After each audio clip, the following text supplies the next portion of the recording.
Buenas chavales, bienvenidos a la primera parte del vídeo de shock en la que hablaremos sobre todo de fisiopatología y clínica, y la parte 2 irá de diagnóstico y tratamiento, ¿ok?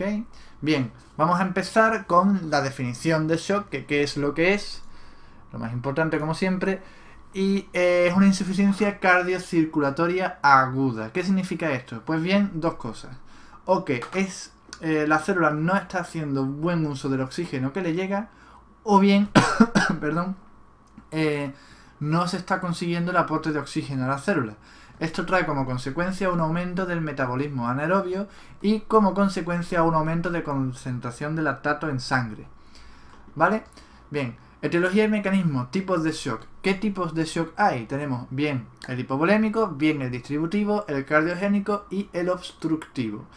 Hablamos primero del shock hipovolémico. No podemos entrar en los detalles de cada uno de manera muy profunda porque tienen un apartado individual cada uno de ellos, ¿no? Cada tipo de shock. Entonces lo tocamos aquí a nivel general y en el futuro serán vídeos sobre ello. Bien, ya me he excusado y vamos al shock hipovolémico. Hipo, bajo, volémico hace referencia al volumen, por lo tanto se entiende de que es un bajo volumen. El aporte no llega porque hay un descenso del volumen sanguíneo. Este descenso del volumen sanguíneo puede ocurrir o bien porque hay una pérdida hemática, es decir, una hemorragia, interna, externa, me da igual, una pérdida de sangre, ¿vale? Y por consecuencia de cuatro factores. Una bajada del líquido extracelular, es decir, que haya menos líquido extracelular, esto es por deshidrataciones. Un escape de plasma a tejidos lesionados, como por ejemplo en grandes heridas o aplastamientos, o a través de la piel. ¿Por qué se iba a escapar el plasma a través de la piel? Bueno, pues situaciones clínicas que comprometan a esta, como por ejemplo están las quemaduras, está el síndrome de Stevens-Johnson o la necrosis epidérmica tóxica, entre otras, ¿vale? A un aumento de la permeabilidad en la pared vascular, es decir, que la pared vascular sea demasiado permeable, por lo tanto el plasma se extravase a través de ella, y entonces perdemos volumen en el lecho vascular. Y escape de líquidos a un tercer espacio, como por ejemplo puede ser peritoneo, creando una ascitis, o bien a la luz intestinal, en los casos de los ileos, ¿vale? Aquí vemos un dibujito de shock hipovolémico, como el volumen se mantiene, ¿ok? Es el mismo volumen, el volumen no se mantiene, es un volumen A, y aquí un volumen A menos N. Esta N hace referencia al volumen que se ha perdido, aunque la luz vascular sea la misma. Sin embargo, en el shock distributivo tenemos que aquí tenemos un volumen de una cantidad A y un volumen de una cantidad A, pero lo tenía que poner para que se viese bien. Y la luz vascular es mucho más grande. ¿Qué es lo que ha pasado aquí?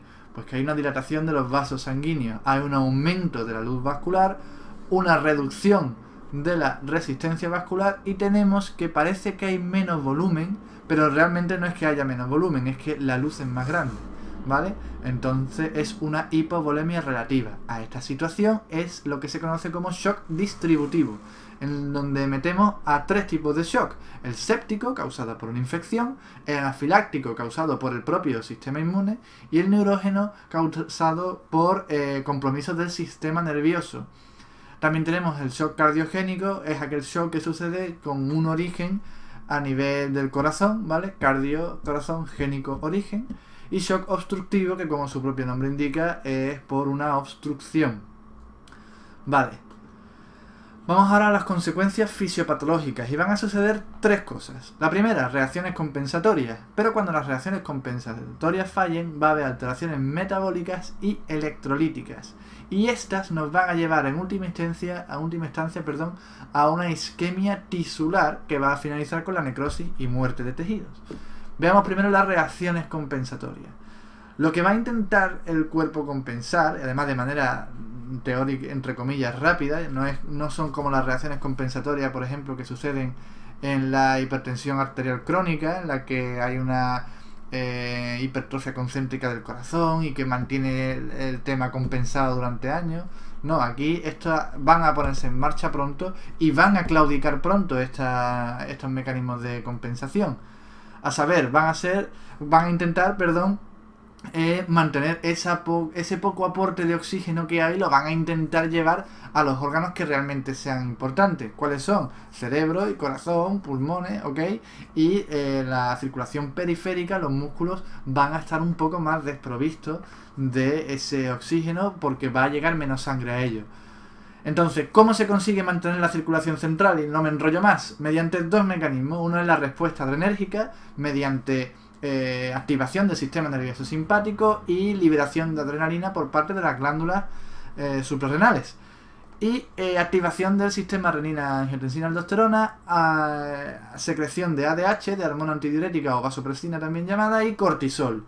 ¿Vale? Son todo que está asociado a vasoconstricción periférica y aumentar, por tanto, el volumen de sangre que llega a los órganos vitales. También va a haber un descenso de la saturación de hemoglobina en sangre venosa porque se quiere preservar la saturación de hemoglobina en sangre arterial para que la concentración de oxígeno que sea capaz de ser transportado a los tejidos sea mayor en sangre arterial. ¿Ok? Bien, cuando esto falla, encontramos las alteraciones metabólicas y electrolíticas, que van a ser dos principalmente. Uno es la activación del metabolismo anaerobio, como ya hemos visto, que esto es lo que define prácticamente el shock, aumentando la concentración de lactato, y la otra es la escapada de iones y enzimas de la célula hacia el líquido extracelular. Por lo tanto, esta escapada va a significar que aumenten las concentraciones de casi todos los iones, menos el sodio, que va a ser secuestrado por las células. Los iones que entonces van a ser, iones y lo que no son iones, también enzimas, vaya, el potasio, el fosfato, el LDH, y las enzimas hepáticas, ST-ALT, y la creatinquinasa van a estar aumentados. Esa concentración va a estar aumentada en plasma, mientras que el sodio, que he puesto ahí Na3+, ¿no? Es Na+, sin el 3, ¿vale? El sodio va a estar... Voy a tacharlo que me está dando un yuyu, nada más que verlo. Sin el 3, es un más, nada más. ¿Vale? Venga, corregido eso. Vale, eso es en cuanto a desequilibrios metabólicos y electrolíticos, que mantenido en el tiempo, además de falta del aporte de oxígeno, nos lleva a una isquemia tisular que va a terminar desgraciadamente en un fallo multiorgánico por necrosis y muerte de los tejidos. Y bueno, y todos estos tipos y toda esta fisiopatología, ¿cómo la refiere el paciente? Que es lo que como clínicos nos interesa. Bueno, vamos a englobarlo en tres grupos, los síntomas que vamos a ver. Son los síntomas y signos asociados al aparato cardiocirculatorio, los síntomas y signos asociados a la hipoperfusión de los tejidos y los que están relacionados con la propia causa que está originando el shock, ¿vale? Dentro de los signos asociados al sistema cardiocirculatorio es muy frecuente encontrar dolor anginoso.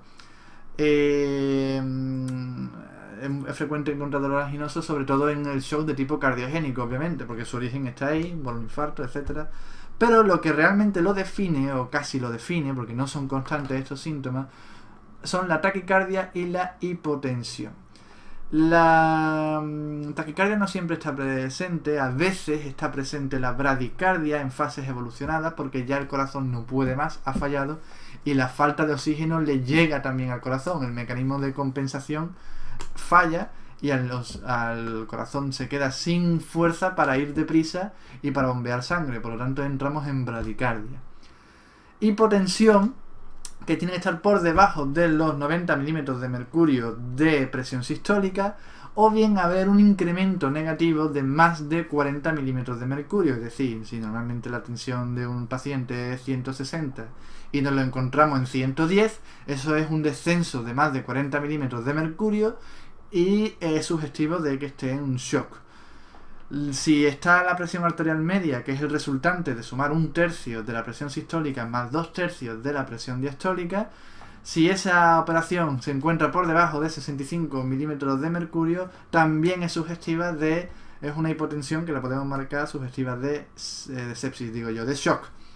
Bien, la bajada de la presión arterial diastólica precede a la bajada de la presión arterial sistólica, y en fases iniciales la presión arterial media está normal. Es por eso que la tríada clásica, que ahora veremos también la oliguria y anuria a nivel renal, ¿vale?, no siempre se va a dar, ¿Por qué? Porque en fases iniciales las presiones están mantenidas, lo hacen a expensas de los mecanismos de compensación que hemos visto antes, ¿vale?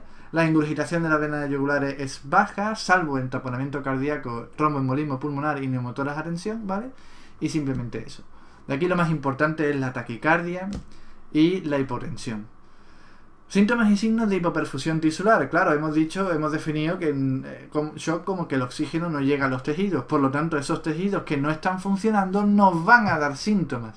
El primero, o no en orden, sino el primero que yo he puesto al menos del que vamos a hablar es la piel. Palidez, frialdad y sudoración lo definen prácticamente, salvo en shock por deshidratación, en la que no existe sudoración, la piel está seca, obviamente, y en sepsis, en la que la piel no está fría, sino está caliente, ¿vale? Muy caliente por, obviamente, los procesos inflamatorios y fiebre que el paciente tenga por la infección que está cursando, ¿vale? Hay un retraso del llenado capilar de más de 2 segundos, tardan en llenarse los capilares, ¿vale?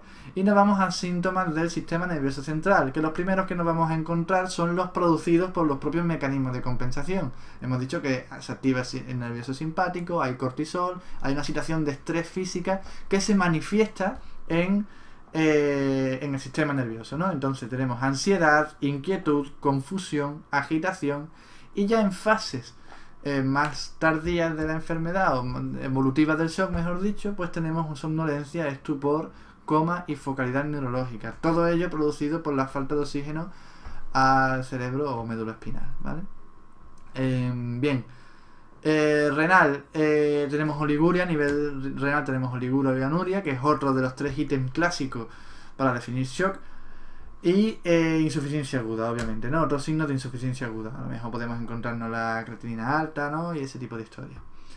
Muscular, tenemos debilidad muscular, obviamente, porque hemos llevado el oxígeno, la perfusión está intentando irse a los órganos vitales, por lo tanto los músculos van a resentirse de ello. A nivel digestivo encontramos náuseas, vómitos, meteorismo, peristaltismo y sangrado. En el hígado podemos encontrar una ictericia, aunque es infrecuente y si la encontramos es en una fase muy evolucionada del shock. Y a nivel respiratorio hay un aumento de la frecuencia respiratoria, necesitamos aportar oxígeno en un primer momento, pero que va a ir fracasando, si no hay tratamiento obviamente, progresivamente hasta llegar a una respiración lenta o incluso apnea. Tenemos también la respiración de Kussmaul. Por último, tenemos los síntomas relacionados con la causa, y esto es importante saberlo, porque si la causa, por ejemplo, es séptica, vamos a encontrar síntomas que vengan dados por esa sepsis, por ejemplo, algún síntoma que sea característico, por ejemplo, fiebre, ¿no? De una infección, ¿vale? Que hay que tratar y hay que estar atento porque a lo mejor dentro de un cuadro de shock, aunque lo primero sea estabilizar al paciente, luego hay que tratar la causa. Si la causa es séptica, pues a lo mejor es interesante saber los síntomas para determinarlo y poder administrar un antibiótico, por ejemplo. ¿Ok? De todas maneras, de todo lo que se ha englobado, la tríada clásica es taquicardia, hipotensión y anuria u oliguria, ¿vale? Que no tienen que darse los 3 simultáneamente para estar en una situación de shock. Bueno, esto ha sido todo. Vamos a ver si podemos responder a las 4 ideas principales, que las he puesto al fondo, he dado el volumen sin querer, que las he puesto al final de todo, ¿vale? Vámonos. Lo que ya deberías saber si no fueras un trompo, vamos a ver si no somos unos trompos, a lo mejor me equivoco yo, que puede ser. ¿Cuál es la definición de shock? Esto es muy fácil, ¿vale? Ahora no me acuerdo el nombre. La definición de shock hemos dicho que es la falta de perfusión de oxígeno a los tejidos, ¿vale? Es decir, esto va a llevar a un metabolismo anaeróbico que va a dar consigo un aumento de la concentración de lactato en sangre. Muy fácil, ¿vale? O bien la célula no sabe qué hacer con el oxígeno que le llega, o bien no hay aporte directo de oxígeno a la célula, ¿vale? Bien, ¿cuáles son los tipos de shock que existen? Pues los repasamos otra vez. Hemos visto que está el shock hipovolémico, el shock distributivo, el shock cardiogénico y el shock obstructivo. Dentro del shock hipovolémico hay varias causas, pero cuando es por pérdida de sangre lo llamamos shock hemorrágico. Y dentro del shock distributivo encontramos que está el shock séptico, el shock anafiláctico y el shock neurógeno. ¿Ok? Bien. Vámonos a las consecuencias fisiopatológicas. ¿Cuáles son las consecuencias fisiopatológicas? Pues hemos dicho que hay 3. Primero se ponen en marcha unos mecanismos de compensación, luego hay un desorden, ¿no? una alteración, mejor dicho, de alteraciones metabólicas y electrolíticas, y por último llegamos a una isquemia de los órganos y posterior necrosis de los tejidos, ¿vale? ¿Cómo identificarlo? Según su cuadro clínico hemos dicho que hay 3 grandes grupos. Los 3 grandes grupos son alteraciones del sistema cardiorrespiratorio, las alteraciones provocadas por la hipoperfusión y las alteraciones provocadas, o los síntomas y signos, yo digo alteraciones, son síntomas y signos, provocadas por la propia causa, ¿vale? A saber, la tríada más importante, hemos dicho que es la taquicardia, la hipotensión y la anuria o oliguria. Serían los definitores clásicos de shock, o las definiciones clásicas de shock, pero que no tienen que darse las 3 simultáneamente, sino que puede aparecer una, otra no, ¿vale? Esto es debido a los mecanismos de compensación. Y ya no hay más preguntas, espero que haya servido. Y nada, nos vemos en la parte 2. Un saludo, chavales, hasta luego.